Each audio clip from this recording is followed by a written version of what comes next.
नमस्कार, स्वागत है आपका हमारे चैनल पर। मैं हूं आपके साथ शिप्रा सैनी। 2024 लोकसभा चुनावों से पहले बीजेपी की ओर से बड़ा फैसला लिया गया है। बीजेपी राष्ट्रीय कार्यकारिणी बैठक में दरअसल जेपी नड्डा को एक और मौका दिया गया है। जेपी नड्डा का कार्यकाल 2024 जून तक बढ़ा दिया गया है, यानी 2024 लोकसभा चुनाव में भी बीजेपी के राष्ट्रीय अध्यक्ष जेपी नड्डा ही होंगे। 2024 लोकसभा चुनावों से पहले देश के कई राज्यों में विधानसभा चुनाव होने हैं, फिर चाहे वो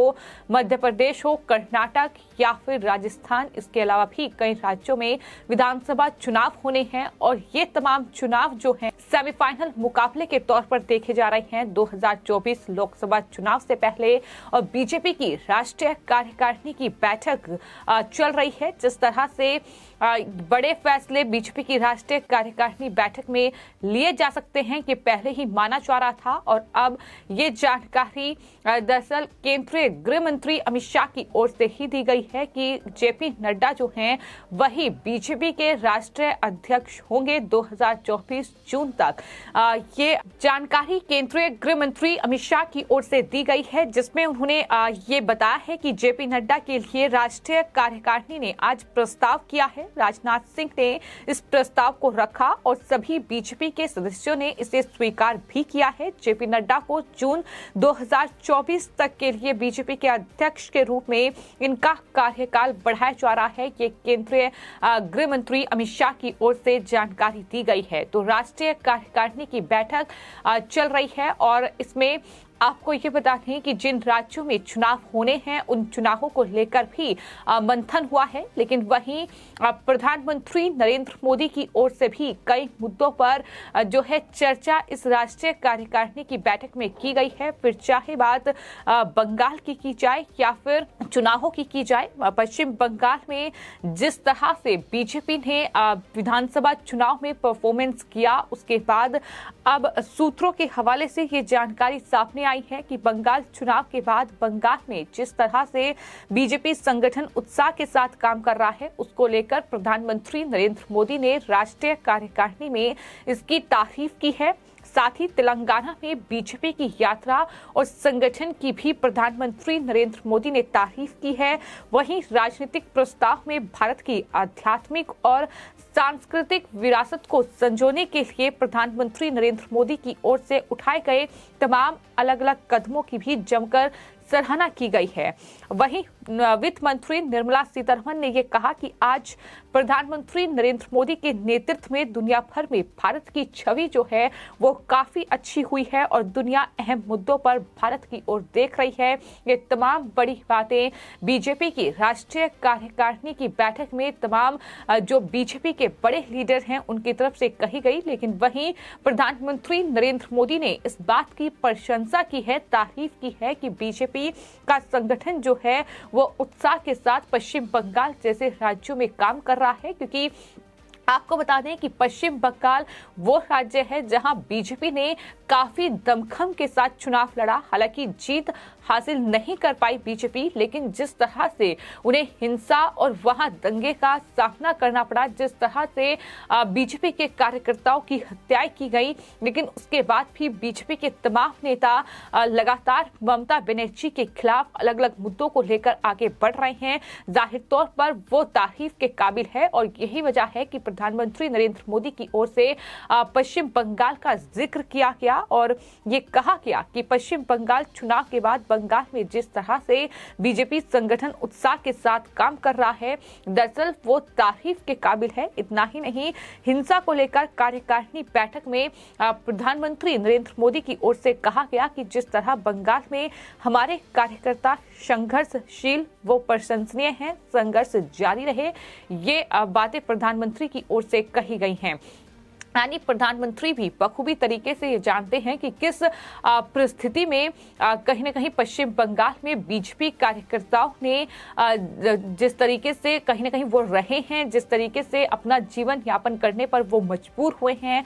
खासतौर पर चुनाव नतीजों के बाद हुई हिंसा में खासतौर पर बीजेपी कार्यकर्ताओं को टारगेट किया गया, वहां जिस तरह से उनके घरों को जला दिया गया, बीजेपी कार्यकर्ताओं की हत्याएं की गई, उन्हें अपने घर छोड़ छोड़ने पर मजबूर होना पड़ा। ये तमाम तस्वीरें कहीं और से नहीं बल्कि ममता बनर्जी शासित राज्य पश्चिम बंगाल से ही सामने आई थी और यही वजह है कि प्रधानमंत्री ने इन तमाम बातों का जिक्र करते हुए बीजेपी कार्यकर्ताओं और साथ ही बीजेपी संगठन की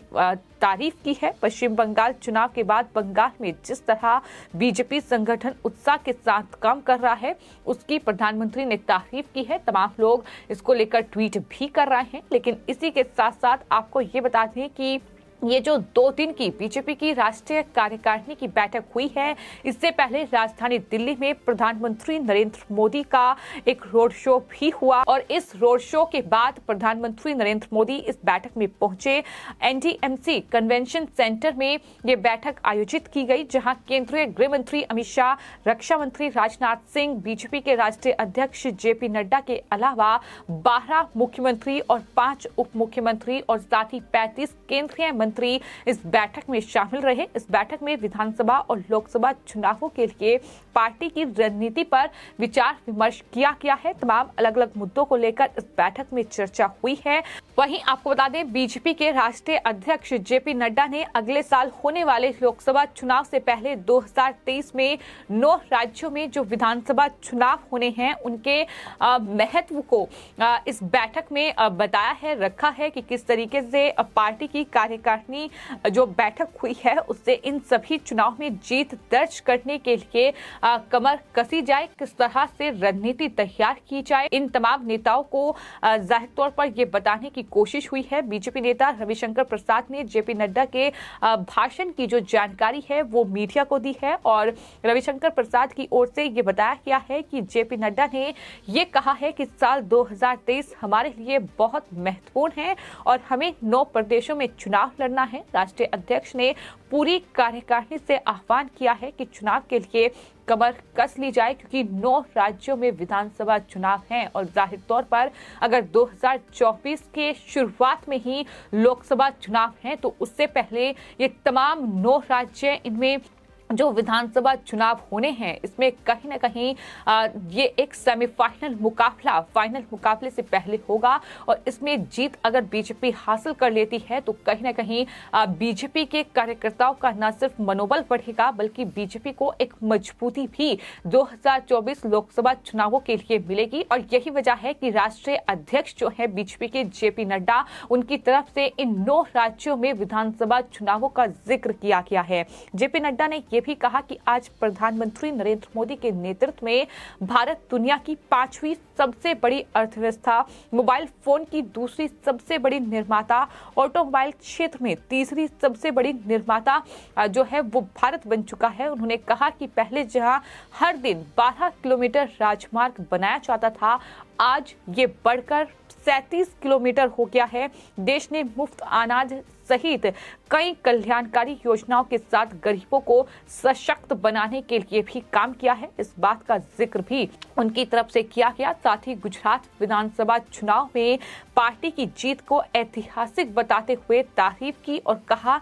कि 182 सदस्य वाली विधानसभा में 150 से ज्यादा सीट जीतना एक बहुत बड़ी उपलब्धि है। उन्होंने कहा कि पार्टी हिमाचल प्रदेश में कांग्रेस से हार गई, लेकिन दोनों दलों के बीच मतों का अंतर 1% से भी कम रहा, ये भी उनकी तरफ से जिक्र किया गया। तो तमाम जो विधानसभा चुनाव हुए हैं उनका जिक्र भी बीजेपी की इस राष्ट्रीय कार्यकारिणी की बैठक में हुआ। साथ ही साथ जिन राज्यों में आने वाले वक्त में चुनाव होने हैं उनके लिए क्या कुछ रणनीति तैयार की जाए, किस तरह से तमाम बीजेपी के नेता, तमाम केंद्रीय मंत्री, तमाम बीजेपी शासित राज्यों के मुख्यमंत्री, उप मुख्यमंत्री तैयारी करें, इसको लेकर भी चर्चा बीजेपी की राष्ट्रीय कार्यकारिणी की इस बैठक में हुई है।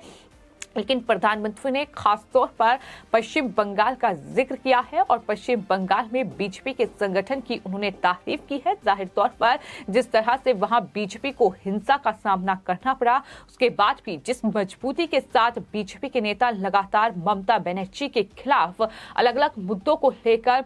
जिस तरीके से उन मुद्दों को उठा रहे हैं, उन मुद्दों को लेकर सवाल ममता बनर्जी सरकार से पूछ रहे हैं, उसको लेकर ही प्रधानमंत्री ने इस राष्ट्रीय कार्यकारिणी की बैठक बैठक में